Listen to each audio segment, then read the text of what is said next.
Kovalev. What you going back to do it again for? Most of the time when you move up, you just want to move up to get a belt in that weight class and say you did it and you move on. Either you stay there or you get the heck going back where you came from, right? Right.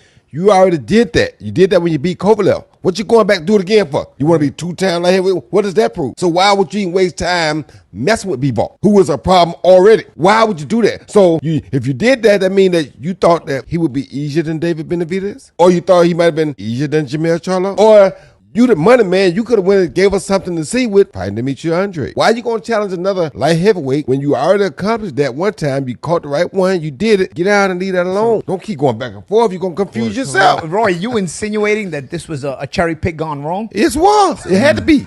Introducing Super Thanks.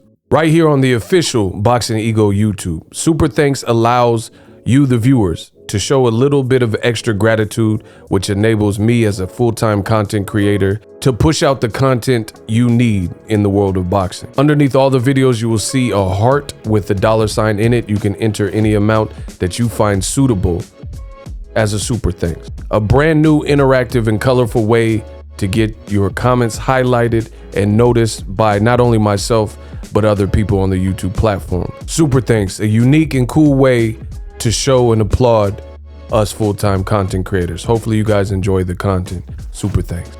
That's it. I don't want to hear nothing else. Roy Jones Jr., baby. It's going to be that way. Put Canelo Manfred in a place. And we're going to talk about it in this video. What up, Fight World? It's your boy Ego, and I'm back with some more boxing. Now, the clip you heard at the beginning was Roy Jones Jr., Hall of Famer. Didn't I just say that? It takes some time. You take something, I'm coming to get it back. You beat me. I said, okay, we had a good night. I'm still coming to get it back. You take it this honestly. Coming to get it back. Canelo beat Bivol. That's all I know. And the man Roy Jones Jr. was cooking. He was talking about Canelo payday. You want payday? I know that. Versus Dimitri Bivol. Wow. What a mess. What a disaster. Both financially, what happened with Canelo. And funny thing is, listen, I don't judge a person by necessarily what they say. In 2022, there's a lot of mediums to get your opinions out. You got Twitter, which is, like Dear Diary. You got Instagram, Snapchats, and Twitch, and YouTubes, and stuff like that. So you got a lot of ways to communicate and get your thoughts out. So it becomes to a point where you could say anything. People could just say anything, whether it's true, fake news, or whatever, they could say it. That's why I tend to trust actions more than I trust words. Especially coming from where I'm from, being in the Bay Area, you see a lot of people that have the rah, rah, rah, rah, but it's what you do that's gonna ultimately prove your character and who you are. I said that to say this. Where is Canelo Alvarez? Canelo Alvarez claims that he won and Bivol only won 4 or 5 rounds, yet prior to this, when things on the up and up, he's usually more active on his social media.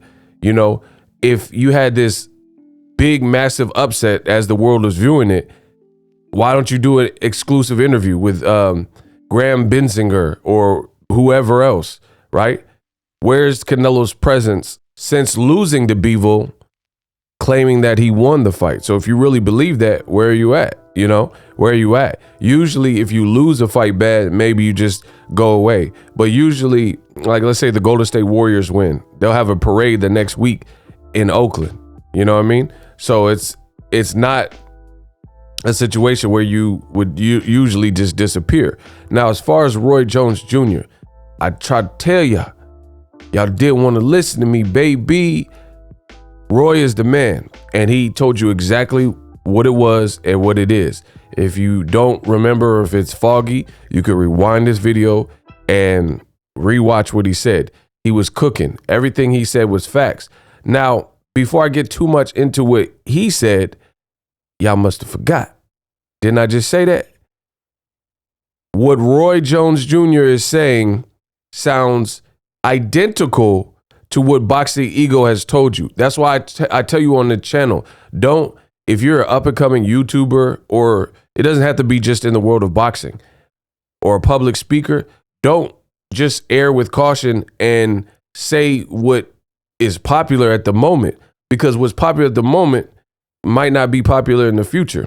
And I said these things regarding the Canelo fight. I said literally it was a cherry pick gone wrong. People disagreed. The title of their video and its The legendary fighters like Tarver and Roy Jones Jr., they even have Paulie Malignaggi. They started their own like congregation of boxing talk, and it's all fighters. And the title of the video is Canelo Cherry Pick Gone Wrong. You just heard Roy Jones Jr. say, yeah, it was a cherry pick gone wrong. Wow. So I just feel, honored to be in great company with such a legendary fighter with a lot of the standpoints that I take on my channel. It lets me know it's just, this is more than a random person saying, oh, you're a Canelo hater that I don't know. This is someone I idolize and look up to and respected and an inspiration on the channel. And the stuff I presented and the arguments and the cases and the talking points I presented, it's just great to hear legends say the same thing. You know what I mean? And to me, that lets me know I'm on the right direction with my channel and the boxing talk. Roy Jones told you how it is. You already fought Kovalev, right? You beat him and you already became a multiple division, 4-division champion or whatever. Why would you go bark up that tree? In the words of Jay-Z, don't bark up that tree will fall on you. I don't know why your advisors ain't forewarn you. Don't bark up that tree will fall on you. I don't know why your advisors ain't forewarn you. And that's Canelo Alvarez. You're the face of boxing. You're supposed to be the money man.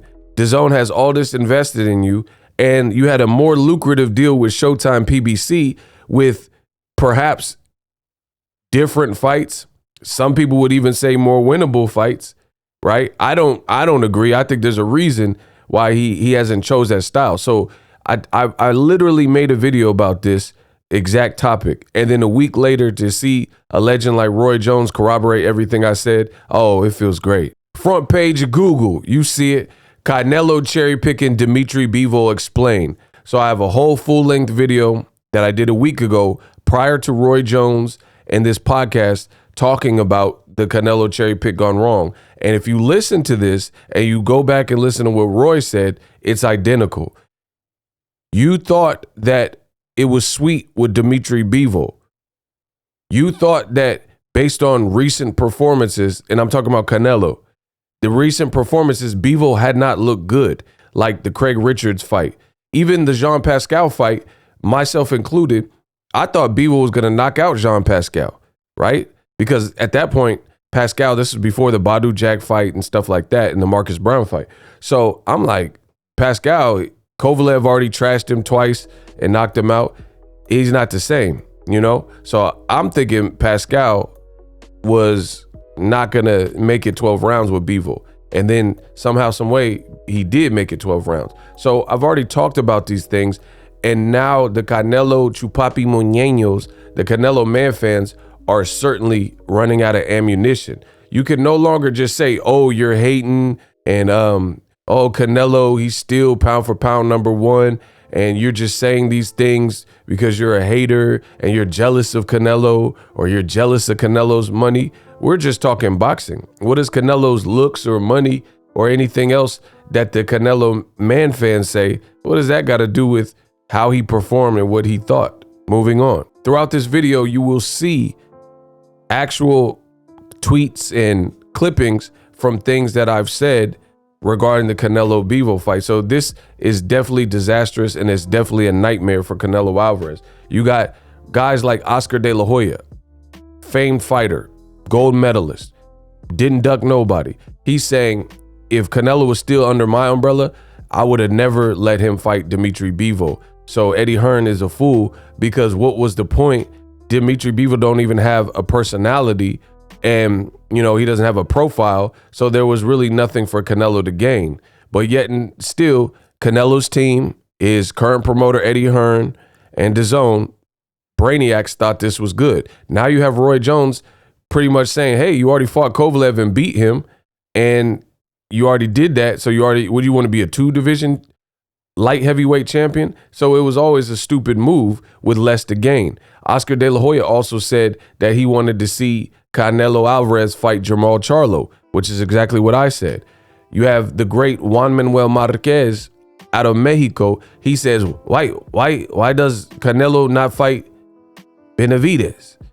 That's what he wanted to see. which is another thing that I've said. So you see Canelo and the Man fans, the building is surrounded. You might as well come out with your hands up.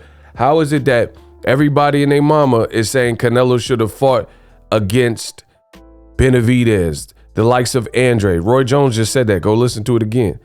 The likes of Charlo. He doesn't, and now everyone has these sob stories about he was too small, dared to be great. No, it was a cherry pick gone wrong. You thought this was the best option. Roy said it at the beginning.